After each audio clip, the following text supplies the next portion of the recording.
Prefixes. Prefix дегеніміз мына сөздердің басына жалғанатын сөздер. Жалғаулар.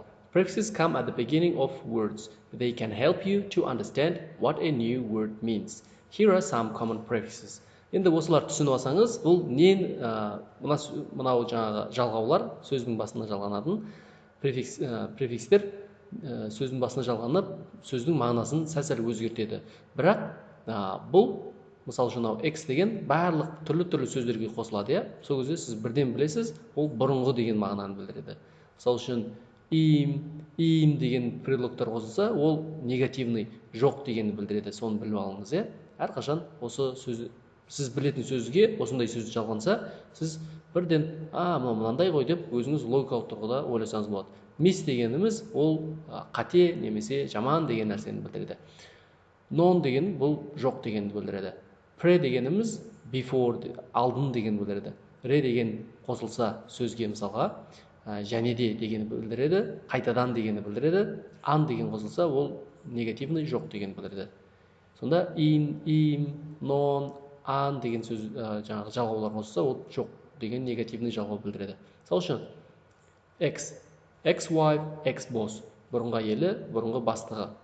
Was but not now, бұрын болған, бірақ қазір емес. In қосылса, informal, impossible. Мысалы үшін неформальный және мүмкін емес дейді, болымсыз мағынада беріп көрдіңіз ба?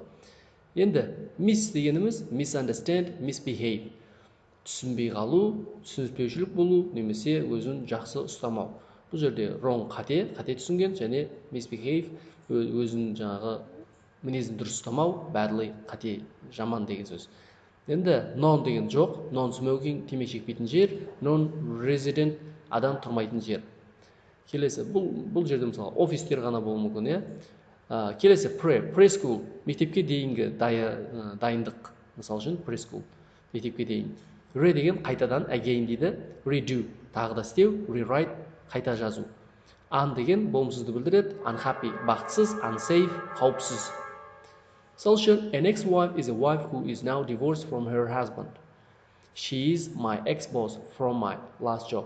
Ол менің бұрынғы жұмысымдағы бастығым, мен бұрынғы бастығым. Informal clothes are clothes like jeans and a t-shirt. Неформальный киімдер дегеніміз былай болады, ал формальный киімдер деген былай болады. Formal clothes are things like a suit. If something is impossible, you can't do it. Егер де бір нәрсе мүмкін емес болса, сіз оны істей алмайсыз. It's impossible to read with your eyes closed. Жабық көзіңізбен оқу мүмкін емес. If you misunderstand something or someone, you think you understand or know it, but you really don't. Бұл енді түсініспеушілік. Сіз егер де түсінбесеңіз, сіз оны білем дейсіз, бірақ шынына келгенде сіз оны білмейсіз, себебі сіз оны қате түсінгенсіз. If someone misbehaves, then he or she is behaving badly. A non-smoking room is a room where people may not smoke. Темекі шекпейтін бөлме, ол адамдар ол жерде темекі шекпейді дейді. A preschool is a school for children who are too young to go to regular school. To redo something is to do it a second time, and to write something is to write it a second time. Unhappy means sad, the opposite of happy. Unsafe means dangerous, the opposite of safe. Жалпы мына жерде мен аударып бергем жаңа сөздерді, мына жерде сөздерді. Бұл жерде дефинициясын беріп тұр, не екенін түсіндіріп тұр. Енді сол жаңадан үйренген сөздерді пауза басып жазып алыңыздағыны видеоны артқа жылжытып қазір бірінші жаттығуды орындайық. Мысалы үшін complete the sentences with words from the prefix дейді. Prefix бойынша қойылған сөздерді қолданып, мына бос орындарды толтырайық. Мысалы үшін this part of the restaurant is non-smoking. You can't smoke here. Сөйлем мағынасына қарап, non-smokingді қойды. Паузаны басып, сіз дәптерге орындаңыз. Орындадыңыз ба? Енді мен жауаптарын айтайын. 2-ге rewrite немесе redo, 3 informal, 4 unhappy, 5 misbehave, 6 unsafe. Келесі тапсырма, write your own sentences to show that these words mean. Енді мына сөздер не білдіреді, соның переводын айтып шығыңыз пауза басып. Енді переводын білдіңіз ба? Енді осы түсінгеніңіз бойынша сіз сөйлемдер келтіріңіз. Әрқайсысына қолдана отырып бір сөйлем жазыңыз ағылшын тілінде. Пауза басып орындайық. Енді мен бір мүмкін жауаптарын айтып шығайын, Сіздегі вариант басқа болуы мүмкін, әртүрлі сөйлем келтіруге болады. Мендегі сөйлемге қараңыз. He and his wife He and his ex-wife are good friends. It is impossible to read this handwriting. I like my new boss much better than my ex-boss. Preschool children learn by playing. This work is not very good. Please redo it. Келесі, what do you think these words and phrases mean? Енді мына сөздер не білдіреді? Түсініп көріңізші. Мысалға, an ex-husband. Ex-husband дегеніміз не? Ол бұрынғы күйеу деген білдіреді. Міне, мағынасын жазып болған. Дефинициясы, a husband who is now divorced from his wife.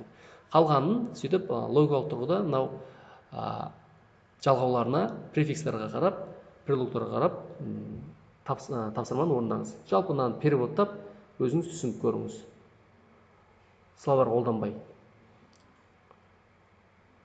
Ал енді жауаптарын оқып берейін. Мысалға, pre-exam nervous дегеніміз, это nervous before an exam. An incorrect answer деген дұрыс емес жауап. Келесі, an unread book. An unread book, a book that has not been read. Яғни ашылмаған кітап, бет ашылмаған кітап, оқылмаған кітап. To retell a story, рассказдық айтып беру. A misspelled word, қате жазылған сөз. 7-ші, an unfinished letter, бітпеген хат. 8-ші, a non-alcoholic drink, безалкогольный ішімдік.